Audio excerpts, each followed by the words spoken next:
Hi everybody, Dr. Orna Isaacson here. If you've watched my herbal origin story video, you know that one of my secret weapons for colds and flus is the herb thyme, and specifically using it as an herbal steam. This is a great way to treat stubborn respiratory infections. So this could be a sinus infection, a cold where the mucus is stuck, or, and this is what happens to me, as you know from watching that video, when I get the flu, things tend to accumulate in my lungs and it gets stuck. And so this is a great way to loosen all of that up and help disinfect and help move the mucus out and heal the mucous membranes. So this was a big part of my winter wellness toolkit. If you haven't signed up for that, you can just go, there'll be a link right underneath this, and you can just go and grab that. It's got lots of tips and tricks. This is one of the things that I recommend all the time to my patients. One of the things that I find though is that it's, even though I give them a handout and I demonstrate using hand gestures, it's something that it's hard to completely make sense of until you've really seen it done or figured out how to do it yourself. And then it's like, oh, that's the simplest thing in the world. So I wanted to make a little video demonstrating how to do that. First, the question, why steam with thyme? So there are three ways in which this helps with respiratory conditions, stuck mucousy respiratory conditions.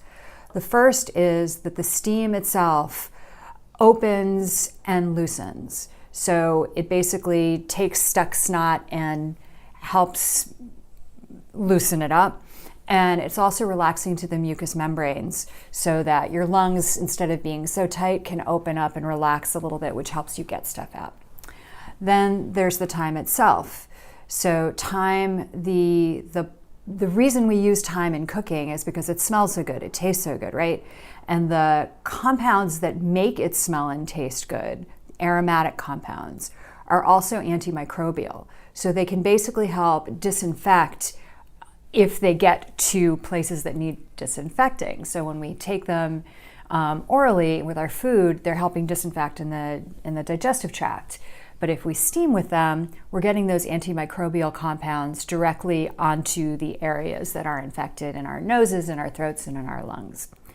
And then the third way that it helps is that those aromatic compounds in thyme are also really specific for healing mucous membranes. So basically all the wet bits from your nose, throat, down to your lungs.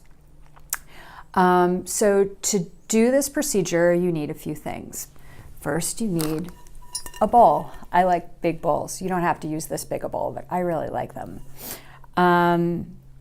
Second, you need some boiling water, which I have pre-boiled. I don't know if you can see it steaming. And then you need a towel. And this, I think, is the part that's difficult to explain, because you basically make a tent over the steam so that the steam goes into you, not just into the room, which it will do eventually and make your room smell good. And then you need thyme. So this is one of the reasons I always grow thyme. You'll need about this much per treatment. So like maybe this is a little more than one treatment. So I usually do about a handful of dried thyme. My hands are not very large. And you need more if you do fresh. But basically what you get in a standard herb jar is enough for one, maybe 1.5 steams. And usually when I recommend this to people, they're acutely ill and they're trying to get better, and you need to do this repeatedly. So every couple of hours is really a good amount of time to do it, a good frequency to do it. So you want a bunch of thyme. So buy it in bulk and or grow it yourself. And then the final thing that you need, if you're a long hair, is I like tying my hair back. So geeky scrunchie. I'm all about the geeky scrunchie. Okay, so we've got the bowl, we've got the hot water, the boiling water, we've got the towel, we've got the thyme, we've got the scrunchie, and now I will do the demonstration and you'll see how quick and easy this is.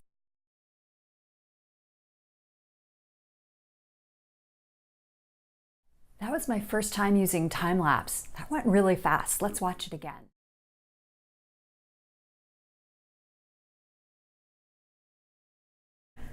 So I didn't do that for very long because I'm not actually sick right now. It felt really good. But you want to do it for as long as you can when you're sick. You often, if you've been coughing a lot because your airways are irritated, you may find this makes you cough more, and that's totally fine. Basically do it as long as you can keep breathing doing it, as long as the water stays hot, as long as you want to. That's what I recommend to my patients. And I wanted to just tell you that I have a cousin who doesn't do anything I say ever, but he started doing this for himself and then his family. And his experience is that if they do it at the first sign of some kind of a respiratory infection, it just really knocks it out. So this is a great old-timey treatment. It's not expensive. It doesn't require fancy tools. You don't need the fancy, this thing, which I just got and I think is really cool. It's all stainless steel on the inside. So you don't need fancy tools for this. It's super portable. You can do it anywhere. You can do it when you're traveling if you have access to hot water and a bowl and a towel and a scrunchie. Anyway, I hope that's helpful. If you have any questions, just post it in the comments. And if you haven't downloaded my Winter Wellness Toolkit, please do. And I hope that you stay very well and that the green and growing things will help you do so. Bye.